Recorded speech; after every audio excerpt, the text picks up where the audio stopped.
വളരെയധികം പേര് പ്രതീക്ഷിച്ച് വളരെയധികം ആളുകൾ എക്സ്പെക്റ്റ് ചെയ്ത വിജയുടെ ലാസ്റ്റ് സിനിമ വളരെ കോൺട്രവേഴ്ഷ്യൽ ആയിട്ടുള്ള പല കാര്യങ്ങളും ഇതിനിടയ്ക്ക് സംഭവിച്ചു.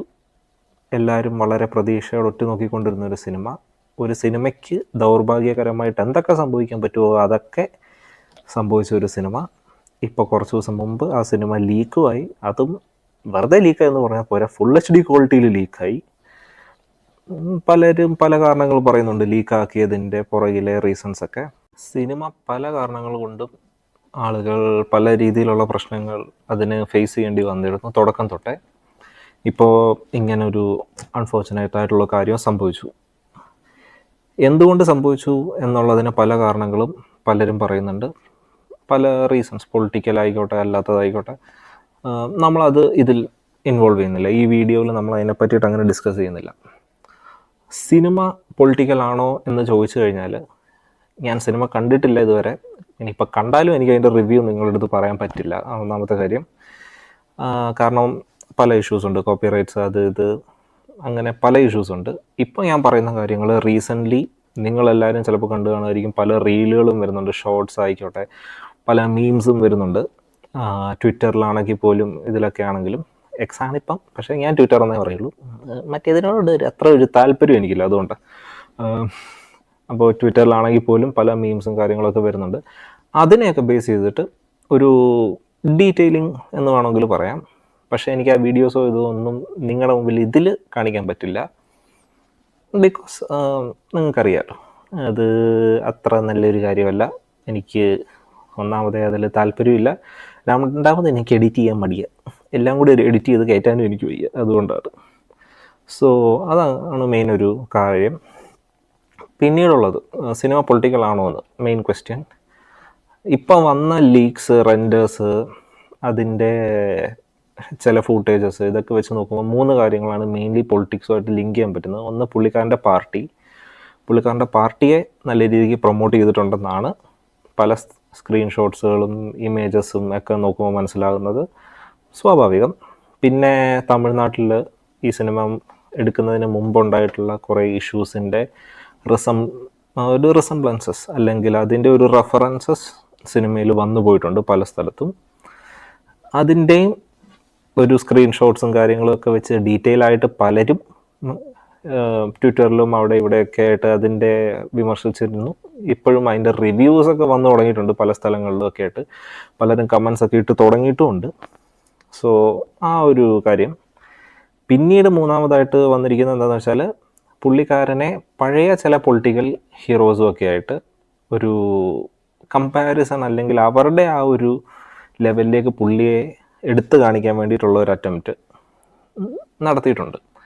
അത് പല ഫ്രെയിമുകൾ, എസ്പെഷ്യലി പല ഫ്രെയിംസിൻ്റെ സ്ക്രീൻഷോട്ടുകളിൽ പഴയ ചില ലെജൻഡറി ആയിട്ടുള്ള പൊളിറ്റിക്കൽ ഹീറോസ്, ഫിലിം മേക്കേഴ്സ് ആരൊക്കെയാണ്, തമിഴ്നാട്ടിലെ കാര്യമാണ് ഞാൻ പറയുന്നത്, അവരെയൊക്കെ വെച്ചിട്ട് റെഫറൻസിങ് നല്ലപോലെ ചെയ്തിട്ടുണ്ട്. ഇതൊക്കെയാണ് മെയിനായിട്ട് പൊളിറ്റിക്സുമായിട്ട് സിനിമയെ കണക്ട് ചെയ്യുന്നത്. കണ്ടവരുടെ അടുത്ത് ഞാൻ ഒപ്പീനിയൻ ചോദിച്ചപ്പോൾ, എനിക്കറിയാവുന്ന പലരും കണ്ടിട്ടുണ്ട്, അവരുടെ അടുത്തെല്ലാം ഞാൻ ഒപ്പീനിയൻ ചോദിച്ചപ്പോഴും ഇതൊക്കെ തന്നെയാണ് മെയിനായിട്ടുള്ള ഒരു റെഫറൻസിങ് എന്ന് പറഞ്ഞത്. പക്ഷേ ടുവേർഡ് ദ കോർ ഒരു പൊളിറ്റിക്കൽ ആക്ഷൻ ഡ്രാമ. പക്ഷേ സർക്കാരിൻ്റെ അത്ര ഇൻഡെപ്ത് ആയിട്ടൊന്നും, സർക്കാർ സിനിമ ഉണ്ടല്ലോ, അതിൻ്റെ അത്ര ഇൻഡെപ്ത് ആയിട്ടൊന്നും പൊളിറ്റിക്സിലേക്ക് ഇത് പോകുന്നില്ല. വളരെ ബേസ് ലൈൻ ടച്ച് ചെയ്ത് പോവാണ്, ഫോർ എ സേഫ് സൈഡ്. അപ്പോൾ അതാണ് പൊളിറ്റിക്സും ഈ സിനിമയുമായിട്ടുള്ള ആകെ ഒരു ബന്ധം. ഓക്കെ, ഇനിയിപ്പോൾ പൊളിറ്റിക്സ് ആയിക്കോട്ടെ, വേറെ എന്ത് കാര്യവും ആയിക്കോട്ടെ, ഒരു സിനിമ ഇത്രയധികം താഴ്ന്ന രീതിയിൽ ഇത് കാണിക്കേണ്ട യാതൊരു ആവശ്യവും ഇല്ലായിരുന്നു. ഓക്കെ, ഇനിയിപ്പോൾ പൊളിറ്റിക്സ് ആയിക്കോട്ടെ, മറ്റെന്ത് റീസണും ആയിക്കോട്ടെ, ഒരു സിനിമയെ ഇത്രയും അധികം ദ്രോഹിക്കേണ്ട യാതൊരു കാര്യവും ഇല്ലായിരുന്നു. സിനിമയുടേതായ രീതിയിൽ കാര്യങ്ങൾ പറയാനും ആളുകളെ ഇൻഫ്ലുവൻസ് ചെയ്യാനും ഒക്കെ ശ്രമിക്കും. പക്ഷേ at the end of the day, കാണണോ വേണ്ടയോ എന്നുള്ളൊരു തീരുമാനം ഇത് പൈസ കൊടുത്ത് തിയേറ്ററിൽ കയറുന്നവൻ്റെയാണ്. അവനാണ് തീരുമാനിക്കുന്നത്. അവന് ഇഷ്ടപ്പെടാത്ത കാര്യങ്ങൾ കാണണ്ട, അല്ലെങ്കിൽ അവനത് താല്പര്യമില്ലെങ്കിലും കാണണ്ട.